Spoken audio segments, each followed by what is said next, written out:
नमस्कार। कभी सोचा है कि एक छोटी सी पलक झपकाने से लेकर एक मैराथन दौड़ने तक हमारा शरीर ये सब कुछ कैसे कर पाता है?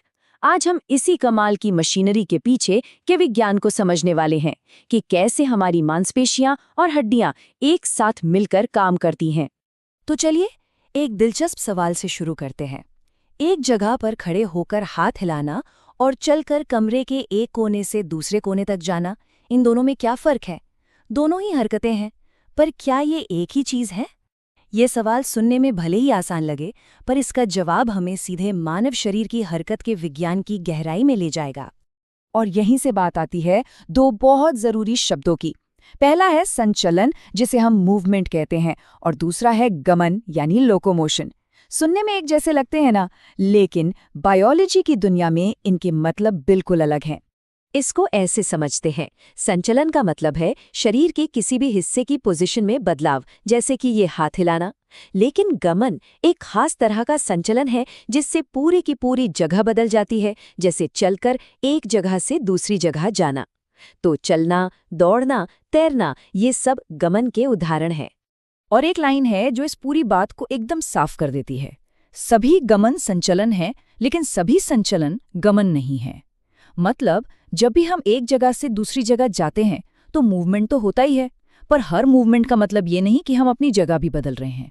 ठीक है, तो अब जब हम हरकतों के प्रकार समझ गए, तो चलिए इसके पीछे के इंजन को देखते हैं, हमारी मांसपेशियां यानी हमारे मसल्स। क्या ये बात पता है कि हमारे शरीर का लगभग 40 से 50% वजन इन्हीं मसल्स का होता है? यही वो पावर पैदा करते हैं जिससे हम हिलडुल पाते हैं। हमारे शरीर में मोटे तौर पर 3 तरह के मसल्स होते हैं। पहले हैं कंकालीय पेशियां, जिन्हें हम अपनी मर्जी से कंट्रोल कर सकते हैं, जैसे हाथ पैर हिलाना। दूसरे हैं चिकनी पेशियां, जो हमारे पेट और आंतों जैसे अंदरूनी अंगों में होती हैं और ये अपने आप काम करती हैं। और तीसरे हैं हृदय पेशी, जो सिर्फ हमारे दिल में होती है, और अच्छी बात यह है कि ये भी अपने आप ही काम करती है। अब ये समझने के लिए कि एक उंगली उठाने जैसी छोटी सी हरकत भी असल में होती कैसे है, हमें जरा जूम इन करना होगा। चलिए एक कंकालीय पेशी के अंदर और भी गहराई में चलते हैं और देखते हैं कि वहां असल में हो क्या रहा है। तो देखिए, हर मसल हजारों पतले धागे जैसे सेल से बनी होती हैं। इन्हें कहते हैं पेशी तंतु या मसल फाइबर।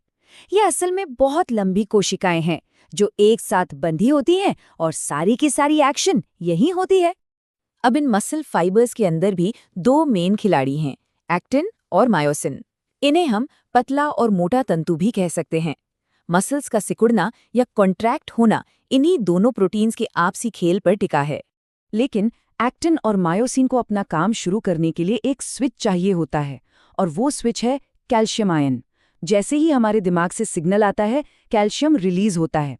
ये कैल्शियम एक्टिन पर कुछ खास जगहों का ताला खोल देता है, जिससे मायोसिन उससे जुड़कर उसे खींच पाता है। बस इसी खींचतान से हरकत पैदा होती है। अच्छा, तो मसल्स तो हो गए जो पावर जनरेट करते हैं, लेकिन इस पावर को कहीं लगाना भी तो पड़ेगा।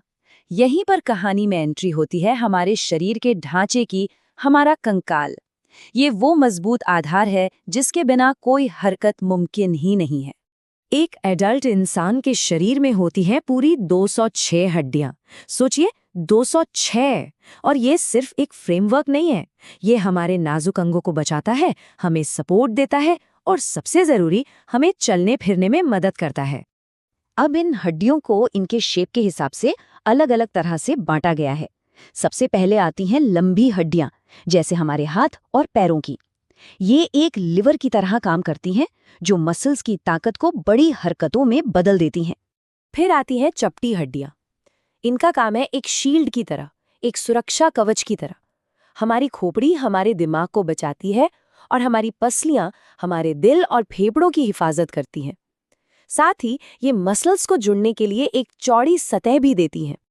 इसके बाद हैं छोटी हड्डियां, जैसे हमारी कलाई और टखनों में, जो स्थिरता देती हैं। और फिर हैं अनियमित हड्डियां, जैसे हमारी रीढ़ की हड्डी के मनके। इनका अनोखा आकार रीढ़ की हड्डी जैसी नाजुक चीजों की रक्षा के लिए ही बना है।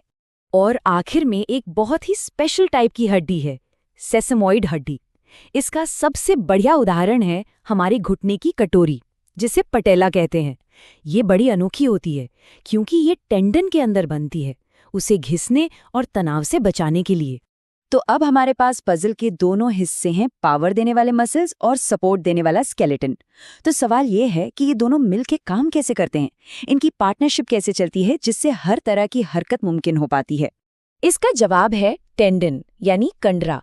आप इन्हें बहुत मजबूत इलास्टिक रस्सियों की तरह समझ सकते हैं जो मसल्स को हड्डियों से जोड़ती हैं।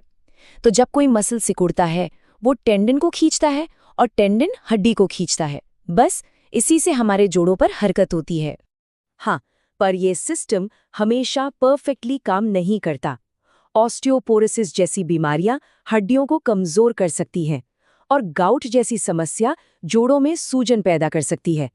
ये हमें याद दिलाता है कि इस बेहतरीन मशीनरी का ध्यान रखना कितना जरूरी है। तो अगली बार जब कोई चलता है, दौड़ता है या बस अपना हाथ हिलाता है तो जरा उस कमाल के तालमेल के बारे में सोचिएगा जो शरीर के अंदर चल रहा होता है। अरबों पेशी तंतु और 206 हड्डियां सब एक साथ मिलकर एक पल में काम कर रही हैं। ये सोचने पर मजबूर करता है ना कि क्या इंसानी शरीर वाकई में अब तक बनी सबसे शानदार मशीन नहीं है।